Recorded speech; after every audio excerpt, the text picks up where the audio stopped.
তার মানে গেরিনার এই গোপন ঘর থেকে আমাদের ম্যাপের ভিতরে 500 করে কয়েন পাঠানো হয়। এই গোপন জায়গার কথা কেন আগে আমরা জানতাম না?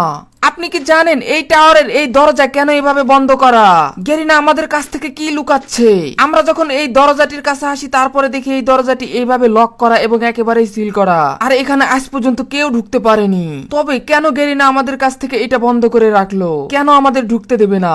এর পিছনে মূলত কি রহস্য রয়েছে সেটা আজকে আমরা জানবো। আমরা এই দরজার সাথে একটা সিল দেখতে পেয়েছি, ওখানে একটা ক্লু দেওয়া আছে যে এটা পোর্টালের মাধ্যমেই এর ভিতরে ঢোকা যাবে, আর সেই পোর্টালটি রয়েছে এই পাহাড়ের নিচে। তবে আমাদের ধারণা ঠিক নাকি এটা আমাদের যাচাই করার জন্য আমরা কিন্তু এখানে অনুসন্ধান চালাচ্ছি। তবে শেষ পর্যন্ত আমরা এখানে খুঁজে খুঁজে দেখবো যে আসলে পোর্টালটি কোথায় গেরিনা লুকিয়ে রেখেছে, যেখানে আমরা আসলে খুঁজে পাবো এবং সেই বদ্ধ ঘরে যেতে পারবো। আমি এই পাহাড়টির নিচে, পানিতে, উপরে সব জায়গায় খোঁজাখুঁজি করতেছি, কিন্তু আশেপাশে তেমন কিছুই পাচ্ছি না। তোমরা জানো ইতিপূর্বে এখানে আমরা অনেক কিছুই দেখেছি, আবার অনেকবারও এসেছি, কিন্তু এখন পর্যন্ত এখানে কোনো কিছুই খুঁজে পাওয়া যায়নি। তবে আজকে আমি একেবারে ভালোভাবে খোঁজাখুঁজি করতেছি, একেবারে এগুলো সুড়ঙ্গ যত যা আছে সবকিছু। আমি নদীর দিকে কিছুক্ষণ নীরব হয়ে তাকিয়ে থাকলাম, হঠাৎ করে পিছনে তাকিয়ে দেখি আরে ভাই এটা কি? এখানে একটা কি যেন ঝিলমিল করতেছে। আমি তাড়াতাড়ি করে এখানে দাঁড়িয়ে পড়ি এবং তাড়াতাড়ি করে এখান থেকে জাম করে এটার ভিতরে যাই।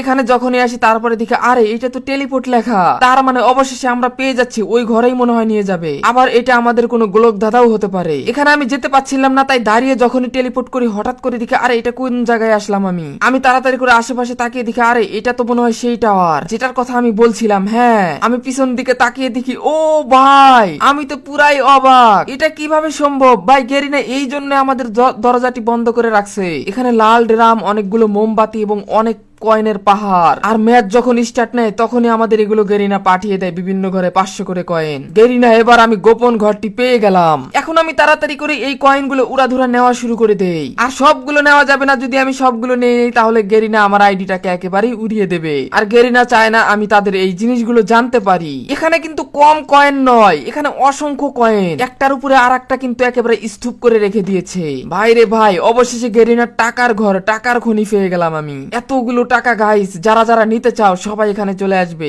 আগেই কেউ যাবে না, বিস্তারিত জেনে যাও। এখানে কিন্তু আরেকটা টেলিপোর্ট আমি দেখতে পাই। কি ব্যাপার ভাই, এখানে টেলিপোর্ট আসলো কেমনে? এখানে কি আরেকটা রাস্তা আছে যাওয়ার? তবে কি সেই রাস্তা দিয়ে আমি বের হতে পারবো বা আবারও আসতে পারবো? একটা ঘরে কত রাস্তা।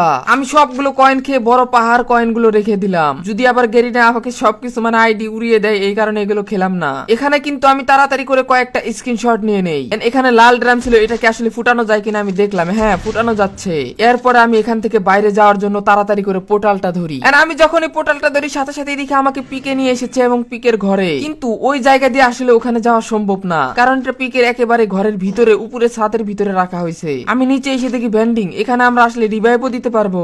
ভাই পুরো ম্যাচটাই ঘুরে দেখলাম। এরপরে আমি এখান থেকে একটা ইয়ারড্রপ লুট করে নেই, লুট করে তাড়াতাড়ি করে বাইক নিয়ে এখানে যাই। এন্ড বাইরে থেকে কিছুই দেখা যাচ্ছে না, আর এটাই সেই বদ্ধ ঘর যার ভিতর থেকে ঘুরে আসলাম। কিন্তু অনেকে আছে এখন যারা ঘুরতে যাবে এবং দেখতে যাবে এখানে আসলে কি আছে, তারা কিছুই পাবে না।